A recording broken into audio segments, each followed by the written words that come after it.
It does sound really impressive, doesn't it, when you hear something made $200 million at the box office? Sounds like you want to get into it. Yeah. Animation studio Animal Logic has been part of creating iconic films such as The Matrix, The Great Gatsby, Happy Feet, Lego the Movie, and more. Hundreds of millions of people has enjoyed his work, but few have ever seen him. I'm happy to have at this table Zareh Nalbandian, co-founder and CEO of Animal Logic. Thank you. Thanks for stopping by. It's a pleasure. This is going to be fun. First things first, let's go back in time to a moment that, according to me, changed the history of the world. So you walk into your office one day, open the door, on the desk there's a new script. You pick it up, the headline says, The Matrix. Take us from there. I wish. Because that's exactly how it happened. Oh, sure, it's exactly how it happened. I was just going to dispel that myth because it's never how it happens. No. There's never that definitive moment. Everything's like an evolution. You know, nothing ever starts or stops.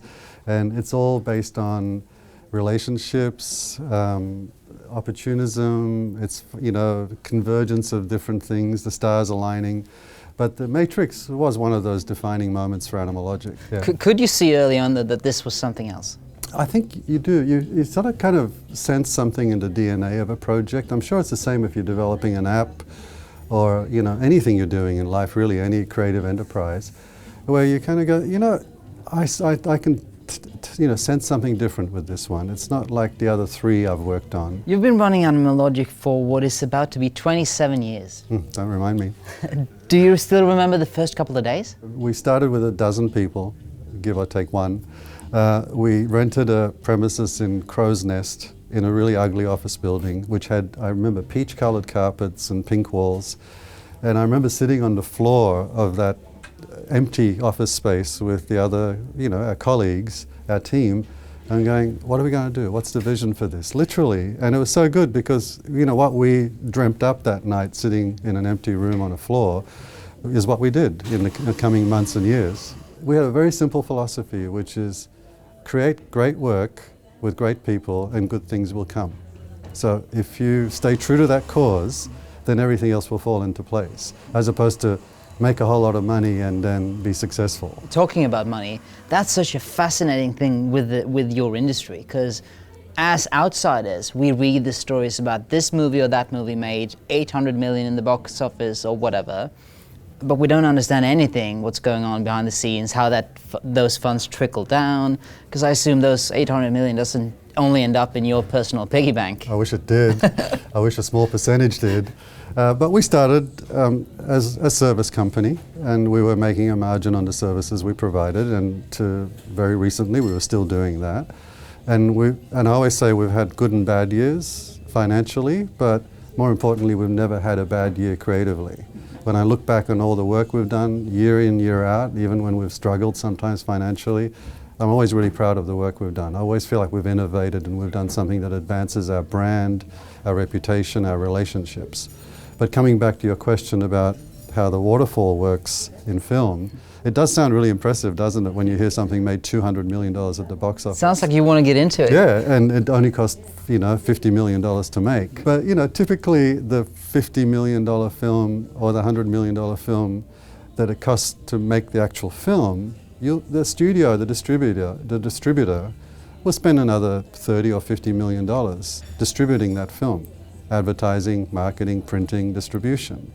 So now you've spent, let's say, $150 million between making the film and the distribution of the film. And it sounds great, you've made $400 million at the box office. And then you go, no, the exhibitors, the theater owners will keep a little bit over 50% of that. The studio is going to take a distribution fee, which is going to be 15% of that. And you very quickly realize that you can actually make a loss on a $400 million box office on a $100 million movie. And when that light bulb goes on, you realize why it's such a rarefied atmosphere in terms of who makes money. And I think that's so fascinating right now when you are committed to taking, and for some years, to take Animal Logic from being a service provider to a technology company. Well, we're not a technology company. No. I think that we've been very lucky sometimes, but I think also very strategic and opportunistic in terms of finding what I think is the important convergence between creativity, technology, and commerce.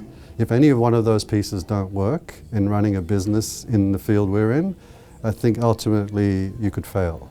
If you put technology ahead of creativity, or if you just put the profits ahead of building brand and capability, or if you just go, we're creative, we're just going to follow our creative instincts, and you have no regard for the financial side, you could fail. Yeah. So I think the team at Animal Logic, and as a leadership team, and generally, you know, everyone in the company have really done an amazing job of finding that perfect convergence. But I see ourselves as a creative company, not a technology company. Having said that, our technologists, our software developers and infrastructure teams and IT teams are just as important to the creativity of the company as our designers and fine artists, because it's that partnership. You know, we get a production designer who pushes the tech going, I need this. And so the technologists have to step in and create the tools. Sometimes we get the software developers going, you know, we could do this. And the artists go, wow, I know how to use that. Yeah. So it is that nice balance that we have. You know, it sounds great when you tell the story of Animal Logic, but it is 27 years. Yeah. And it is 27 years of a lot of hard work, a lot of amazing people, you know, who've been dedicated and passionate and talented and bringing all that to the company. Yeah. A lot of challenges along the way. And so you've got to have a long-term vision, and you've got to be committed to it. Now, if you're developing a great idea of an app that costs $200,000 to make, maybe it's a completely different business. Yeah. But in the area that we're in, which is making tentpole films for all ages, for global audiences, it moves like a supertanker. It's not a speedboat. Yeah. So, you know, we've always been driven by doing great work and doing it with great creative partners. And when you think about that as a long-term vision, you go, how can I best achieve that goal? Well, you're probably going to best achieve that goal if you're there from the beginning to the end, which means conceiving the idea, developing the script and the story, packaging the actors and the talent, making the movie and being involved in marketing and distributing the movie, and hopefully having a financial share in it because you have been there from concept to execution. That last phase of the company, that new last phase of the company has been going for 10 years. Yeah. You know, 10 years ago we were an advertising service provider, a VFX service provider, an animation service provider, and we started developing our own films. Our first film was Legend of the Guardians, and then from there we developed a slate of films, and we've literally been spending more than $1 million a year just in developing IP. And then, you know, fast forward to today where we've got our first live action film being made. That was years in development and making. And I guess my point is that it's a long road, and you've got to back yourself and believe in your vision. You've got to be prepared to fail over and over again and get up and do it again. Because if you don't have the strength to deal with failure, you shouldn't even start. So for us, it's been a really organic and very gradual process, but it's always been heading in the same direction. We live in a software age now, where you release your app and then you can make improvements and updates continuously. You guys, when you have a deadline, you really have a deadline. We sure do. I mean, what kind of creative creature does that turn you into? A lot of creativity and art, you never actually finish. You just have it ripped away from you and it's taken to the audience. And I'd like to think that we're a little bit more in control than that. But ultimately, you never have enough time, you never have enough money, you could always do more, you could always make it better, but you've just got to be, know what your priorities are in developing a film and making a film, and know that there's going to come a point where you have to launch it into the world, and the rest is going to be up to the audience. But it is about prioritizing what's important along the way. So the big money makers now, I guess, are the big franchise brands out there. What are the characteristics of something that can become this big franchise brand? Well, if there was a formula for that, I would be like, we'd be not doing sitting this here on my private jet right now. But there are things that are common threads, I think. I mean, sure, you can say brand awareness is key, but more importantly, you look for great story and great characters that you care about. Because if you've got a great story and great characters you care about, then you're going to get empathy from the audience. And even if it's made with little Lego bricks, because Lego doesn't have a story. Lego is a medium. Yeah. It's not a story. No. So what made the Lego film work was you had this amazingly empathetic bunch of characters. And they had a really great, relatable story. And it was surprising. It was not what you expected. So that, to me, is the key to a franchise, not just the brand awareness. You guys create characters and worlds, but to some extent that's what all companies today want to do, right? They want to create their own storytelling universes. What do you think the insurance company, big corp CEO, or the 20-year-old app developer can learn from you guys when it comes to storytelling? I think being relatable, I think being fresh, I think being surprising, having a really interesting, new, surprising and fresh take on something that's been done before.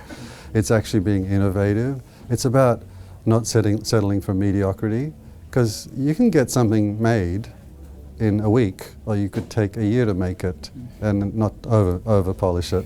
But it's really, really pushing yourself to go, how can I make this better? How can I make this original? How can I not make this derivative and I lose my audience before I start? But I'll come back to it. A great story, great characters would be at the core of that. Well, do you remember any particularly tough times during these years? Sure. How long have you got? Totally. Roll. Every second year, you know. Seriously, it's a tough business. One of the toughest things in your job's got to be pulling the plug. What is that like? It's tough, you know. Sacrificing some of your babies is really tough. But again, I think this applies for all creative, technology-driven industries. You've got to be prepared to fail quickly, acknowledge failure, move on and do it again. And if we're in a business where not everything's going to work, so you need to have multiple horses in the race. You have to bet on a number of things at once. Not because you want them to fail, you want every one of them to succeed, but you've got to prepare, you know, yourself for natural selection as well, where the projects, the stories, the movies that are really kind of getting traction are going to get ahead of the rest, and you're going to have to let some go. It's never easy, it's expensive, which comes back to my earlier comment that you've got to be in it for the long haul, because you're playing a game of averages too. And your story, Animal Logic's story, is a story about consistency and longevity. What do you feel when you see the modern startup stories of here's this app and fail fast and you know the software that you can continuously pivot and whatnot? Can you entrepreneurial-wise relate to that world? I can and I can't, because I think we do that in a small microcosm within the company in different departments every day, whether it's in an assets department that's building a prop or an asset, or it's in an animation department that's trying different animation techniques. But sometimes when I see that there's an enterprise that's just around building one thing and, you know, rolling the dice and hoping it comes up as success, I go, that's not necessarily really long-term enterprise. That's placing a bet. And sure, if you win, you might get 200 to 1, but you're still only placing a bet. So I tend to be on the more conservative, let's have an enterprise that's a real enterprise, that's got depth and breadth and has got longevity, and let's, you know, look at the success over time. It's easy to look at your repertoire of films and think that you've just been jumping from success to bigger success. Do you ever worry? I worry every day. I've been worried ever since we started the company. 27 years of worrying. Yeah, but I say that in a positive way, because I really believe that as a CEO, you should always be worried. If you're not worried, you're kind of resting on your laurels, and I think that, you know, there are some negative things to that, which could be that you're not aware of the potential challenges that might be around the corner, but equally, you're not thinking about how you can push things further, how you can make things better, how you can actually optimize and plus and improve. And so you should be worried as a CEO, in a good way, every day. And I have been, I can tell you.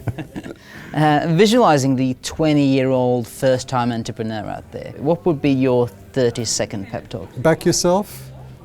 I keep saying it, be prepared to fail and try again, but also be your biggest critic.